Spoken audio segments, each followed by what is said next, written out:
लो ऐसे ले रहा हो तुम मंत्र पढ़ के जैसे तुम प्रचार दो भगवान के इंडिया में अपने दूध लाओ था ऐसे दिखा था ना मंत्र। चलो तू ध्यान करो भगवान के, देखो हाथ दिखाओ इसे क्या कर लियो। अच्छा फूल बेलपात दुर्वा कुमकुम ना लियो, लियो। चलो भगवान के ध्यान करो, जला गिरा वैसे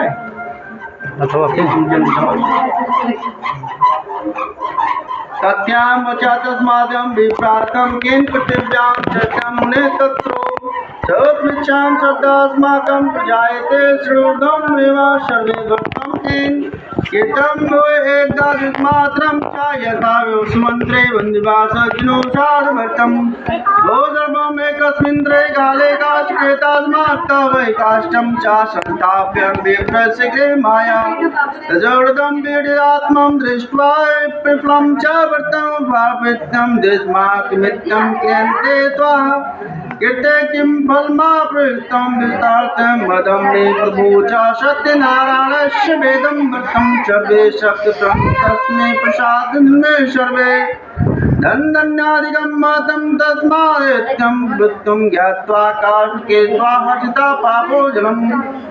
तो भगवान वर्णन करते हैं और कहते हैं, ये सुनकर ऋषियों ने कहा, हे मुनि, उस ब्राह्मण से सुनकर इस व्रत को पृथ्वी पर किसने किया वह हम सुनना चाहते हैं, हमारी विशेष श्रद्धा है।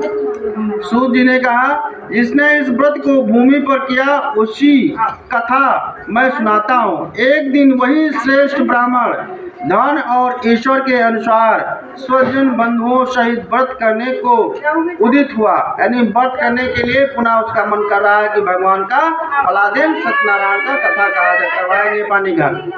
इतने में काष्ठ क्रेता यानी लकड़ी खरीदने वाला, लकड़ी बेचने वाला वहां आकर पहुंचा। वह काष्ठ के भार को बाहर रखकर ब्राह्मण के घर में गया। प्यास से उसकी आत्मा व्याकुल हो रही थी, यानी बहुत प्यास लगा था, प्यास से व्याकुल था। परंतु वहाँ ब्राह्मण को व्रत करते देखकर उन्होंने सोचने लगा कि ये भगवान का कैसा पूजन कर रहे हैं। लकड़हारा था, लकड़ी खरीदने वाला बेचने वाला दोनों वहाँ पर।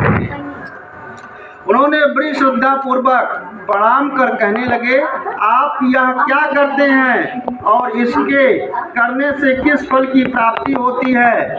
हे प्रभु, यह सब विस्तार पूर्वक वर्णन करें। विप्र ने कहा, यह सत्यनारायण का व्रत समस्त मनोकामनाओं को पूर्ण करने वाला है। उसी व्रत के प्रभाव से मुझे धन धान्य प्राप्त हुआ है। इस व्रत की ऐसी महिमा उस ब्राह्मण से सुनकर काष्ठ क्रेता बहुत ही भावुक हुआ।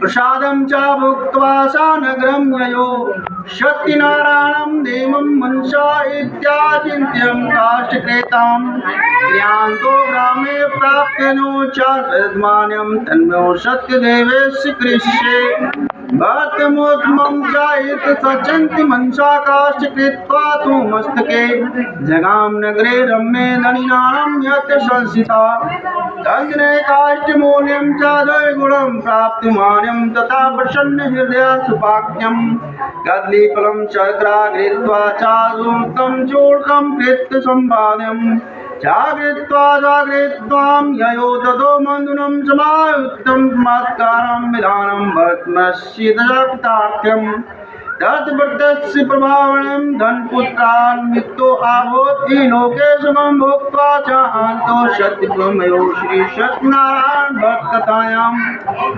श्रीस्कन्दपुराणे रेवाखण्डे च सत्यनारायण भक्तकथा कृष्यां च विधिविधानं च फलप्रदानं च साकृष्यते।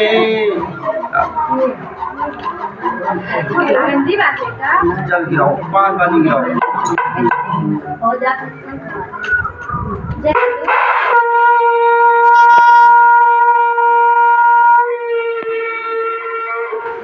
सत्यनारायण भगवान की जय। 5 बाजी जल गिराओ। अच्छा फूल बेलपात दूर्वा हाथ में लो, नैवेद्य गिरा दो पत्ता, चलो नैवेद्य गिरा दो पत्ता, नैवेद्य यानी मीठा चीनी, कोई पत्ता गिराओ। हे पहा ओम अग्निदेवाय ब्रह्म गौरी नारायण शांति अब पता लगा मोहम्मद तुम करते भैया भैया बंद कर दी। चलो अब वो नहीं रखिए अब जो बोले हैं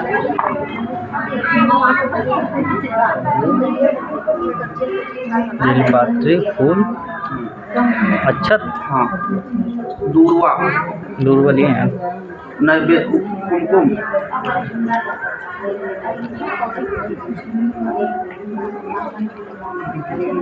चलो भगवान का ध्यान करो।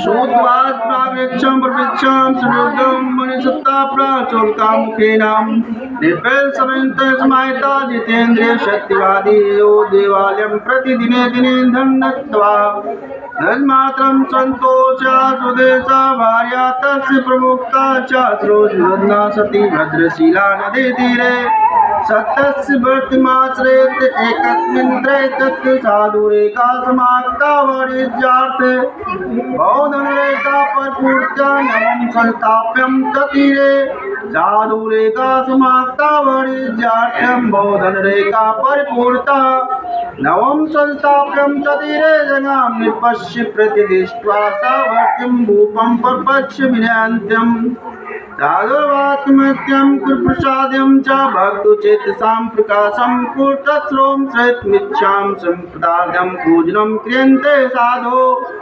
विश्वोर्दुले देवताव्रतं स्वजनो साध पुत्रपुष्पाण कल्याणमापदे भूपेश्वश्रम कृतार्थ नमस्तुभ्यं गौरी नारायण शाकृष्यते भगवान वाक्यम। पूरा ऐसे ले लो फोटो इसे प्रसाद के भगवान से तो सूत जी कहते हैं हे श्रेष्ठ मुनि मैं आगे की कथा कहता हूँ तुम ध्यान पूर्वक सुनो। पहले उनका मुख नाम बुद्धिमान जितेंद्र और सत्यवादी राजा था। वह धर्मात्मा नित्य प्रति देव मंदिर में जाता था।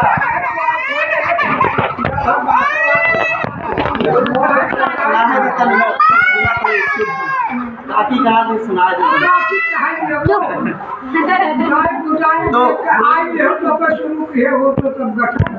तो हमार जल्दी ना आए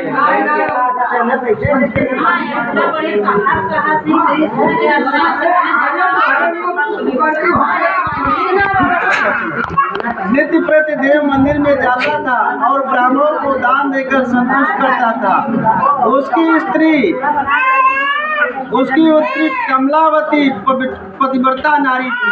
वे दोनों भद्रशिला नदी के तट पर सत्यनारायण का व्रत करने का अनुष्ठान ठाने। इतने में ही वहाँ एक साधु नामक वैश्य व्यापार के लिए बहुत प्रकार के धनों से भरी नाव को लेकर पहुँचा। नाव को उस नदी के किनारे पर ठहरा कर राजा के पास गया और वहाँ वैश्य ने राजा को व्रत करते देख नम्रता से पूछा। वैश्य माने बनिया। बनिया राजा के पास गया और बड़े श्रद्धा पूर्वक प्रणाम किया राजा को और पूछा कि हे प्रभु, हे राजन, आप मन में अधिक भक्ति युक्त होकर ये क्या कर रहे हैं? यह सब आप मुझसे पूर्णता विस्तार रूप से बताइए क्योंकि मेरी सुनने की इच्छा है। तो राजा ने कहा, हे साधु, मैं अतुल तेजस्वी विष्णु भगवान का कुटुंबियों सहित पुत्र आदि की कामना से पूजन करता हूँ। यानी हमारे कोई पुत्र नहीं है, मैं पुत्र की प्राप्ति के लिए भगवान श्री सत्यनारायण का पूजन कर रहा हूँ। तो राजा के वचन सुनकर वैश्य के सम्मान पूर्वक प्रणाम किया और हुआ भी अपने मन में ठान लिया कि हे प्रभु, मेरे पास भी कोई संतान नहीं है और मेरे न रहने के बाद इतना बड़ा राज धन संपदा कौन लेगा, कौन चलाएगा, कौन मेरा वंश चलाएगा, कौन नाम लेगा मेरा कि ये मेरे पिता थे, मेरा राज्य था, मेरा सब कुछ वैभव था। तो उसकी इच्छा से भगवान का सत्यनारायण का कथा करने के लिए मन में अनुष्ठान वैष्णवी ठाना। सित्वा साधु पूर्वाज साधम शरणकथ्य राजन कृष्य अहम तवेदितं समाप्यं संदादितं तस्मात्यं धर्मं ततो निवृत्तं मारीच्यास्नाग्नो गृहेमाक्ता आर्याकतं सर्ववृत्तं संतिदायकं तदा व्रतं करिष्यामि यदा मे सन्तद्रवो लीलावती प्रावापत्नी साधु स्वप्न कस्मिन् दिवसे तस्य भार्या लीलाति सा कृष्यते। चढ़ा प्लस देता और एक बाजी जल्दी रहो।